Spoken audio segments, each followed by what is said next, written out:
আজি আমাৰ এই নদুয়াৰ আঞ্চলিক শাখাৰ নিখিল বড়ো ছাত্ৰ সন্থাৰ আজি 30th এনুৱেল কনফাৰেন্স ইয়াত চলিছে আৰু ইয়াত আজি আমি এই বৃহৎ অঞ্চলত আমাৰ বিভিন্ন নিখিল বড়ো ছাত্ৰ সন্থাৰ কৰ্মকৰ্তা হিচাপে ইয়াতে আমাৰ আঞ্চলিক শাখা হিচাপে বিভিন্ন কাৰ্যসূচী লোৱাৰ ভিতৰতে আজিৰ যে অপেন সেশন ইয়াৰ ভিতৰত আমি নিখিল বড়ো ছাত্ৰ সন্থাৰ ইয়াৰ আগভাগ লৈ আমি এই অঞ্চলৰ আমাৰ গোটেই ছাত্ৰ ছাত্ৰী আৰু বহুত এই অঞ্চলৰ সকলোৱে ইয়াত উপস্থিত আছে।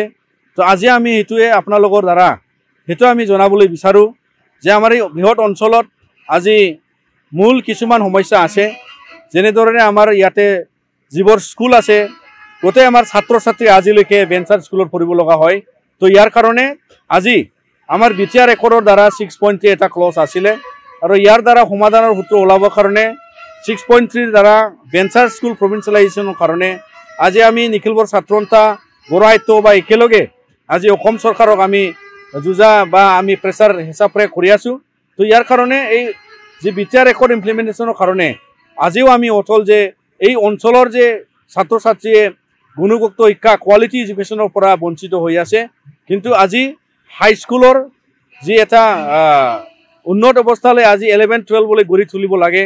ইয়াৰ কাৰণে আমাৰ বেঞ্চাৰ হাইস্কুল প্ৰভিন্সিয়েলাইজ কৰাৰ কাৰণে অতি দৰকাৰ।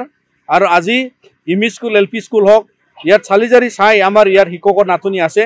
তো বহুতখিনি ইয়াত আমাৰ সমস্যা শিক্ষাৰ্থীকাৰ লগত নিখিল বড়ো ছাত্ৰ সন্থা সদায় আমি এইটো যুঁজি যাম আৰু সমাধানৰ সূত্ৰৰ কাৰণে আমি অসম চৰকাৰৰ আমি সদায় আশাবাদী আৰু তেওঁ যাতে অসম চৰকাৰে এই সমস্যা সমাধানৰ কাৰণে অতি সোনকালে কাম কৰে। আৰু আজি ইয়াতে যিটো এই অঞ্চলটো ফৰেষ্ট অঞ্চলত পৰে আৰু ইয়াৰ দ্বাৰা যি ফৰেষ্ট ৰাইটছ এক্টৰ আণ্ডাৰত বহুতখিনি এৰিয়াত আজি ফৰেষ্ট ৰাইটছৰ এণ্টাইটেলমেণ্ট পোৱা হ'ল, তথাপিও বহুত গাঁও আছে ঘৰ আছে যোনে মানে এণ্টাইটেলমেণ্ট পোৱা নাই। তো আজি এই বিশ্বনাথ ডিষ্ট্ৰিক্টৰ আণ্ডাৰত আৰু নদুৱাৰৰ অঞ্চলত বহুতখিনি FRCৰ আণ্ডাৰত কিছুমান আজি বাদ পৰি গৈছে। তেওঁ এই সমস্যাটো সমাধান কৰিবৰ কাৰণে আজি আমি যাতে ডিষ্ট্ৰিক্ট লেভেলত DLC লেভেলত আৰু বহুতখিনি যি সমস্যা এইটো সমাধান কৰি দিবৰ কাৰণে আমি অনুৰোধ কৰিছোঁ। আৰু আজি এই অঞ্চলত আমাৰ যিখিনি অহা যোৱাৰ কাৰণে ৰাস্তা পথ আৰু আমাৰ এই অঞ্চলৰ কিছুমান ঠাইত ইলেক্ট্ৰিচিটি নাই, আজিও আমাৰ এই প্ৰগ্ৰামৰ ঠাইত আমাৰ কাৰেণ্ট নাই আৰু ইয়াতে জেনেৰেটৰৰ দ্বাৰা আমাৰ প্ৰগ্ৰামটো চলি আছে। তো আমি এইটোৱে দুখিত যে আমাৰ এই অঞ্চলত মানে যাতে বৃহৎ যি অঞ্চল ইয়াত যিহেতু বসবাস কৰি আছে আৰু চৰকাৰৰ বিভিন্ন ইয়াতে সা সুবিধা ইয়াতে মানে আজিলৈকে অনুদান পোৱা নাই, যদিও কিছুমান প্ৰজেক্ট ইয়াত আহিছে, কিছুমান অঞ্চলত ইলেক্ট্ৰিচিটি আহিছে, LP স্কুলৰ ঘৰ বনাইছে আৰু ইয়াত কিছুমান অঞ্চলত আজি মানে যি জল জীৱনৰ প্ৰজেক্ট কিছুমান এৰিয়াত সোমাইছে।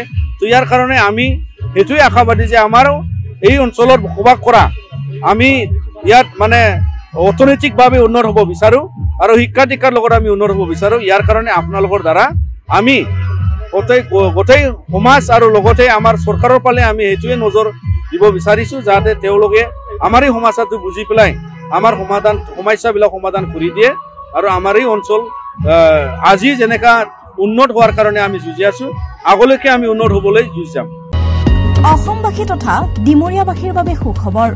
কামৰূপ মহানগৰ জিলাৰ সোণাপুৰত স্থাপন ডিমছ হাস্পতাল এণ্ড নাৰ্ছিং হোম।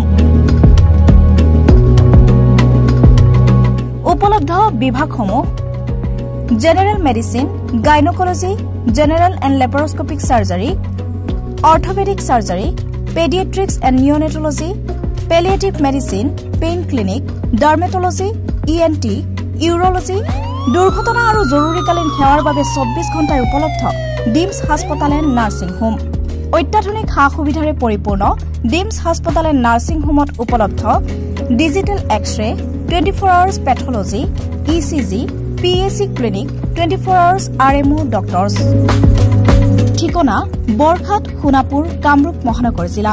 যোগাযোগৰ নম্বৰ 8009040080।